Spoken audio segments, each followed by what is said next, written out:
విజయవాడలో తిరంగా యాత్రకు భారీ పోలీస్ బందోబస్తు ఏర్పాటు చేశారు. ఇవాళ సాయంత్రం 5:30 గంటలకు తిరంగా ర్యాలీ ప్రారంభం కానుంది.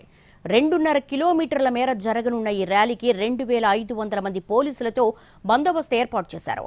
ఇందిరాగాంధీ స్టేడియం నుంచి బెంజ్ సర్కిల్ వరకు ఈ ర్యాలీ జరగనుంది.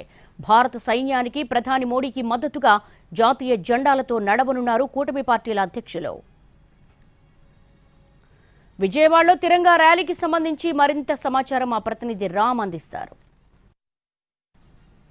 వ్యాప్తంగా తిరంగా యాత్ర నిర్వహించాలని నిర్ణయించారు. ఇందులో భాగంగా భారత సైన్యానికి అలాగే ప్రధాని మోడీకి సమర్థిస్తూ అన్ని రాష్ట్రాల్లోనూ కూడా ఈ తిరంగా యాత్ర నిర్వహిస్తున్నారు. అదేవిధంగా ఏపీ ప్రభుత్వం కూడా ఇప్పుడు తిరంగా యాత్ర నిర్వహించేందుకు అన్ని రకాల ఏర్పాట్లు చేసినటువంటి పరిస్థితి అయితే ఉంది. కూటమి ప్రభుత్వంలో ఉన్న 3 పార్టీలు అంటే బీజేపీ, జనసేన, టీడీపీ 3 పార్టీలు కూడా ఈ యాత్రలో పాల్గొనున్నాయి. 3 పార్టీల రాష్ట్ర అధ్యక్షులు ఈ పార్టీలో అంటే పాల్గొనబోతున్నారు. అలాగే టీడీపీ అధ్యక్షుడు చంద్రబాబు నాయుడు అలాగే కూడా ఈ యాత్రలో పాల్గొనేటటువంటి పరిస్థితి అయితే ఉంటుంది.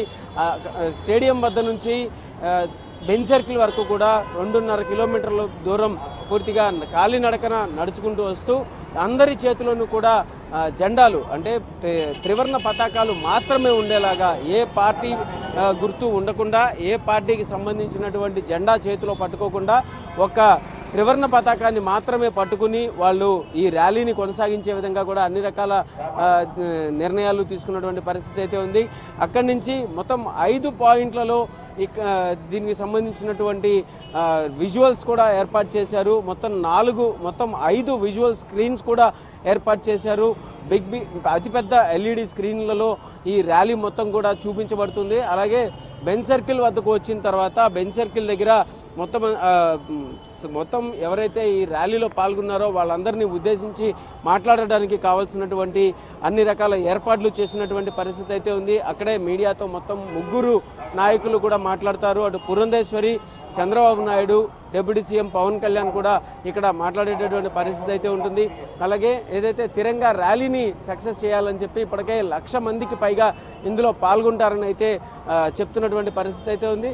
ఇంకొక పక్కన దారి పొడవునా కూడా పూర్తిగా త్రివర్ణ పతాకాన్ని ఎగరవేస్తున్న నేపథ్యంలో మొత్తం ఇది దేశభక్తిని చాటుతూ దేశ సైనికులకి అలాగే ప్రధాని మోడీకి కూడా సంఘీభావం తెలుపుతూ ఈ రకమైనటువంటి తిరంగా ర్యాలీని నిర్వహించాలి అని చెప్పి నిర్ణయించినటువంటి పరిస్థితుల్లో ఈరోజు సాయంత్రం 5:30 గంటల నుంచి రాత్రి 7 గంటల వరకు కూడా ఈ ర్యాలీ కొనసాగబోతుంది. మొత్తం 2.5 కిలోమీటర్ల దూరం ఈ ర్యాలీ జరగబోతోంది. కెమెరా పర్సన్ నానితో రామ్, ఎన్టీవీ.